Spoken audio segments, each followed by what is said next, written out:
Hi, everybody. It's Stephen Abramowitz, author of Harmony's Bites, with Annie Fox, author of Leeta Simtar, and oh boy, and Leeta Simtar, Life on Two Planets. There it is. Hello. Hi, Steven. Thanks for having me. Oh, it's my pleasure. I'm so excited. Okay, so let's get right into the questions.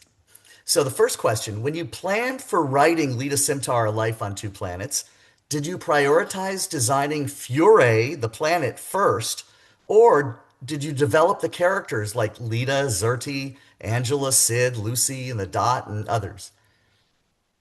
Well, I came up with an idea of a girl who was a misfit, and it seemed like the most misfit kind of situation I could think of was someone who is literally from another planet Yeah. and needs to leave home to find home.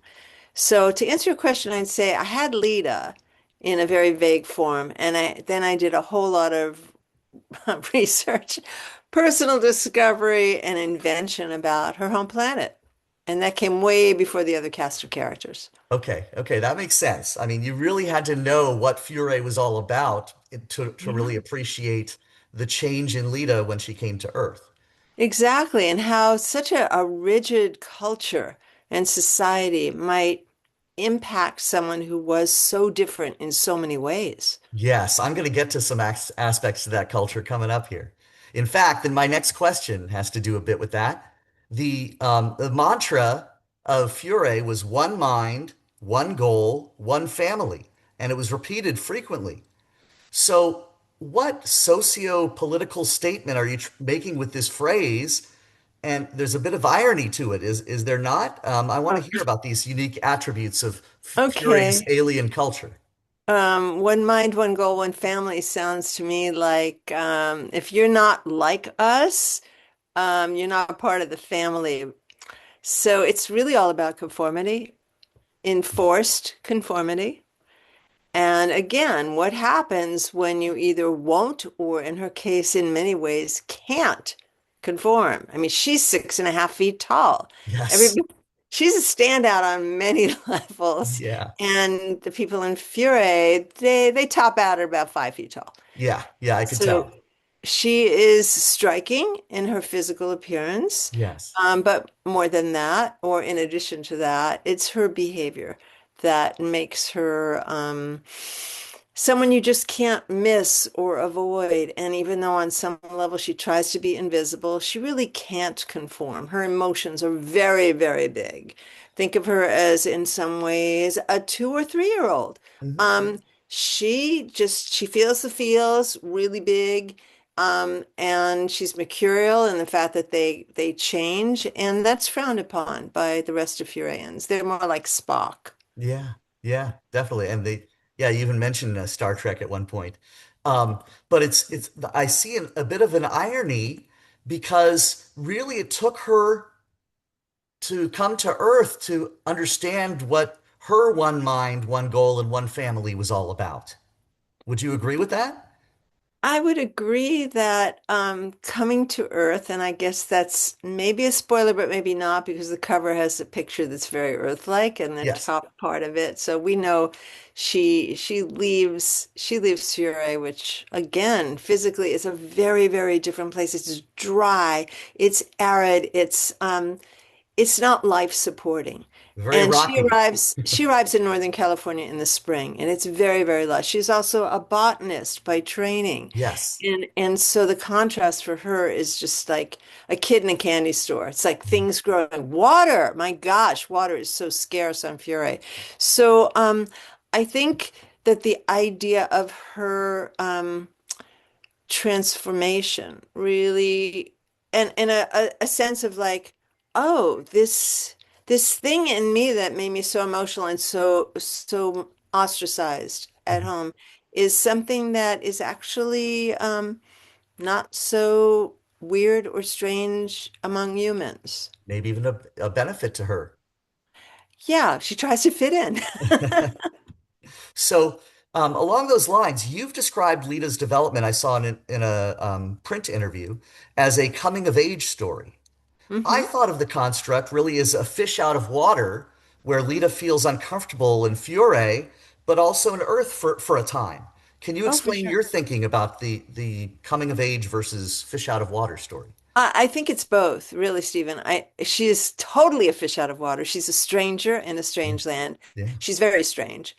Um, but the coming of age, I think that's true because she represents adolescence.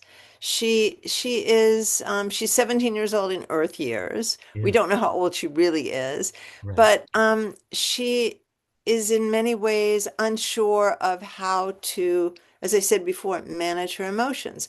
And Yes, so she's learning about first love. She's learning about friendship in a way. She's learning about what it means to be accepted in a family, either a biological family, and hmm, she has found some of her biological family there on right, Earth, but also what I call found family, right.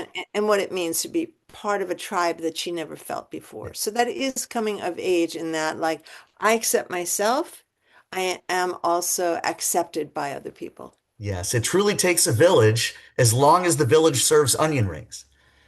Oh, yeah, onion rings for sure, and peppermint patties. Yeah, right, right. Okay, so the character of the Dot Mail, Hmm. fascinates me because during the slow burn of Lita's understanding, the Dot is a revered leader. Later, she discovers her identity is the hologrammed Itabakara, and ultimately something even more meaningful to Lita. I'm not going to give any spoilers about that. How did you develop the Dot, and was she patterned after anyone in particular? Let's just say that the Dot, for those who are listening, don't know the story yet, is the supreme leader of Fure. She's Yeah, got a really interesting history and a trajectory of how she got there. yeah, And that is a connection to Lita on several levels. But the idea that she is patterned after anyone real, no. But as I was thinking about a society that had no tolerance for difference, yes, I thought about a totalitarian leader. It could have yes, been yeah, anyone. I think mhm, what's interesting about the Furians is they believe that they are very accepting, that yeah, everyone is really part of the one family. right, And what Leda and the other hybrids, those are interspecies right, hybrids, what they know to be true is that they can never be Furian enough to be accepted into the family. So right. it's a little bit of BS. It's a Yes, lot of yes, BS. yes, yes. I gathered that. Um, so, um, so Zerti, Yeah. um, and is interesting because she volunteers to go on this trip that the Hmm. Dot sends Lita Leda. on and Uh-huh. and monitor her friend, but she Do we stays call that back on the ship. spying? Do we call that spying? You could, but I don't think she ever intended to enter Earth. Oh So no. I'm curious about her purpose for this journey in your mind. Mhm. Well, yes, she was conscripted onto this mission to spy on Lita in a way. But she's also a very, very dear and loyal friend. So again, for your listeners, Zerti is another one of the hybrids. Yes. She never was accepted there, but she knows that this is a dangerous mission and a lonely one for Lita. She wants to be in communication with her. Hmm. I put her there so that Lita would have a home base to touch Okay. while Yeah, she's that was while apparent. she's away, and Hmm. that she could always communicate with Zerti, and she shares stuff with her. Zerti has her fears about humans, Yes. and she has her warnings, Hmm. but ultimately, she wants what makes Lita happy, Yeah. and that is a That's reflection of a true friend. absolutely, absolutely. Um, okay.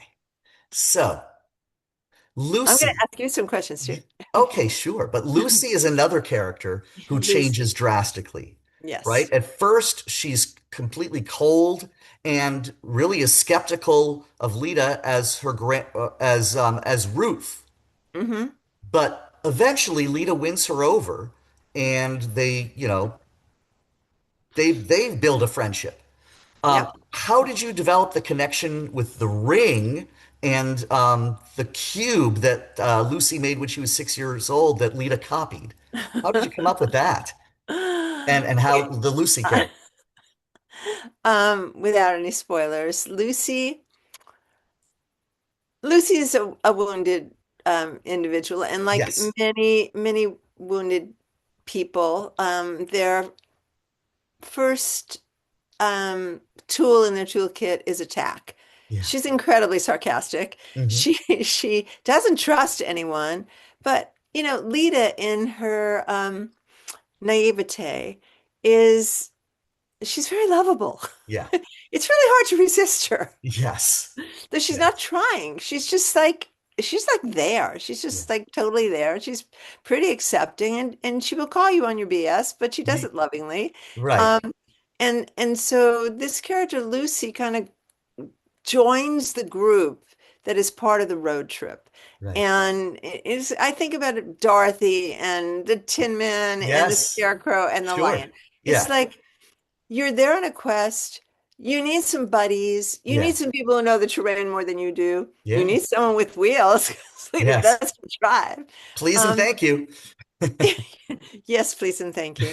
And so I don't know. Lucy had nothing better to do, and I think when they go into the mansion, and I won't say how you Right. got there, Right. but it's clear she doesn't want these other two kids to leave on this Yeah. adventure without her. Right. And Yeah. and she becomes a good team member. Yeah. And it is very sweet that we've seen that arc. I personally love stories where a character starts off, doesn't matter where they start off, Hmm. but I want them to grow.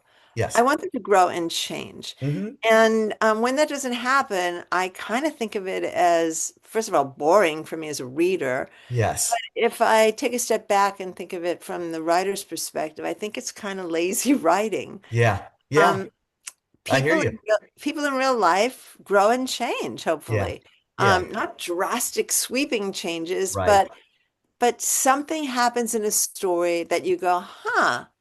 And it makes you think, Yes. and that you start to consider that maybe the way you've always responded in these particular situations is not the best way that you can respond. Yeah. And I'm a very idealistic, hopeful person. And so as a human species evolve, hopefully Hmm. we become kinder, more open-hearted, and more empathetic. And that's Absolutely. kind of what I was going for. But it doesn't happen instantly. Yeah. And I think good writers do it very gradually, so it's That's right. believable. Yeah. Yeah. Change is a slow burn. I mean, I have a character in Harmony's Bites, Nikki, who exhibits some really tough, frustrating, and hurtful behaviors, but she had to go on a mental health journey, and the only way she could be a better person was to forgive the person who hurt her in the past. There you go. So I understand Yeah, that and completely. as writers who care about characters who are going through these journeys, I mean, ultimately we're writing for our readers. Yeah, And because I write for young adults, yeah, I'm hoping that some of my young readers will take a look at any of these characters yeah. and say, okay, I can identify with this aspect of this character, Hmm.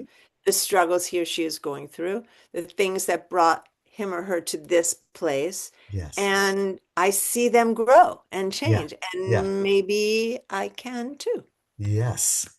So Rick Rodriguez Oh my goodness, Rick. and I will get to that, and Ruth are really presented as the human villains of the story for at least most of the I story. just say they're antagonists, Okay, but yeah, antagonists. Okay, so that's antagonists. fine. How Yeah. did you envision the conflicts between Rick and Sid, Mm. and Okay. between Ruth and Richard influencing the narrative? Yeah, without giving away too much, I Yeah, think yeah, part of the theme here is what do we inherit from our parents? right. And this is um, a theme that goes multi-generations in Yes, this story and yes, with different characters. The young yes, people have certain histories with their parents. yes. And to the degree that I believe that we are not trapped Mhm. in the history of our family, Yes, I wanted to explore that. And I found it really interesting with Rick and Sid to be able to put that out there, um, and not necessarily have a happy ending. Right. And with Right. Lita and her biological family and the connection she finds, not necessarily a happy ending, what Yeah. she expected. And that's Mhm. real. Yeah, absolutely. And sometimes you have an experience you don't expect and it's not perfect, but then it leads to something even better down the road. Yes, I like that. Yeah. Yeah, for sure. It does. Yeah. Sometimes what we our imagination is sometimes limited when we think about, okay, if I say this to that person, um, it's gonna all get resolved. Yeah. And I think everything does kind of get resolved on some level, but Yeah. maybe not the way you imagined. Yeah. Yeah. I would agree with that. Yeah. So each chapter, this was fascinating. Each chapter begins with a quote I from love this very, question, by the way. I think thank this you. is a great question. So it's a quote from various sources, including the Furian Mm. Field and Research Guide Oh my and goodness. the High Genetics Council final disciplinary hearing of Ida Bakara.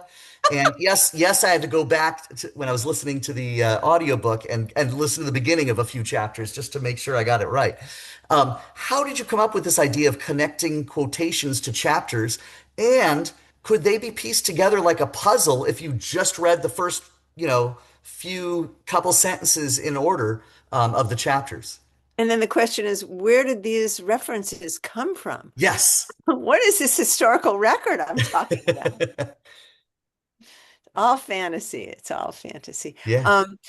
Um, I made up these historical references because it seemed like a funny way to start each chapter Hmm. and to give Fure a history. Hmm. But also, I took a look at what was going on in the particular chapter and I thought, Hmm. oh, okay. Yeah, this is about this. Let me Hmm. make up a quote from some fictional historical thing and put it on top and set the stage for it. I just made it up. There's a lot of leeway there. Oh yeah, no one can say, wait a minute, you misquoted the record. And I will say that Yeah. as I read further, as I was further into the book, the things in the chapter, first sentence Uh-huh. was a little more specific and a little more, in the unpublished part, Yeah. all that. So the kudos to you on that. Thank Okay. you. Um, Really, my last question. You end the book with a very satisfying result for every major character. But before the epilogue, Leeta, speaking about Sid's graphic novel, admits, quote, I cannot tell you how this story ends because we have not arrived at the ending. Very logical for Leeta, right? So can there be a sequel? Or first, perhaps a real page turner? Okay, guys, what Stephen is referring to now is the title of my upcoming novel called Page Turner. That's Paige, the Yes. name. Page Turner and the Happily Ever After War, which that is a page turner for sure, but it's magical realism romance. It has nothing to do with the universe of Leeta Simtar. Okay. Though what I tend to do, and you don't know this, Yes. Stephen, because you didn't read the first novel, which is called The Little Things That Kill, Yes, I read a little bit. Yeah. An Afterlife Apology Tour. Hmm. There is a character from that book that appears in Leeta Simtar. Um, Actually, two characters that appear in Leeta Simtar. So there's a game there. So I'm not saying that Page Turner might not have someone from the Leda universe appear Okay. um, in that other book. In terms of Love it. a Yeah. sequel for Leda Simtar, Yeah. um, it's a possibility. Okay. That's all Okay. I'll say. Okay. Fair enough. I know Fantastic. I want to just say something about sequels. Yes. Yes. Um, as a creative person, and this is true of my art, here you can see. Oh, yes. Some of my art all of it is like really weird and different. And as a Hmm. writer, I like to break out and give myself creative challenges.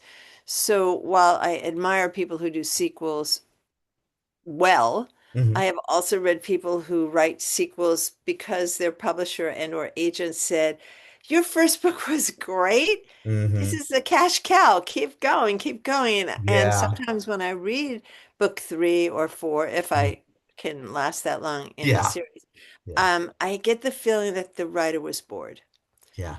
Maybe that the so. writer had already said enough, Hmm. and it was pressure. It was a Yeah. marketing pressure. Yeah. It's the same with And so, movies. yeah, Yeah. I know. Same. Oh my gosh, same with movies. Worse. Um, but that said, the people who do it well, kudos to them. Yeah. For me personally, I have so many ideas of stories that Hmm. I just want to get on to the next universe. And Yeah. also the genres I write are really different. Yes. From a paranormal mystery Hmm. to an intergalactic road trip to this magical realism romance, um, I learn a lot as a writer Yeah. when I move into a whole other genre. And I like that. Yeah. Well, I can't wait to maybe take the time machine back to your previous book, but also Oh, looking forward to Page Turner yeah. and everything you have going. Annie Fox, it has been an absolute pleasure to speak with you Thank you and so connect much. with you. Likewise. Thank you. And I will look forward to seeing all the exciting things you have in the future.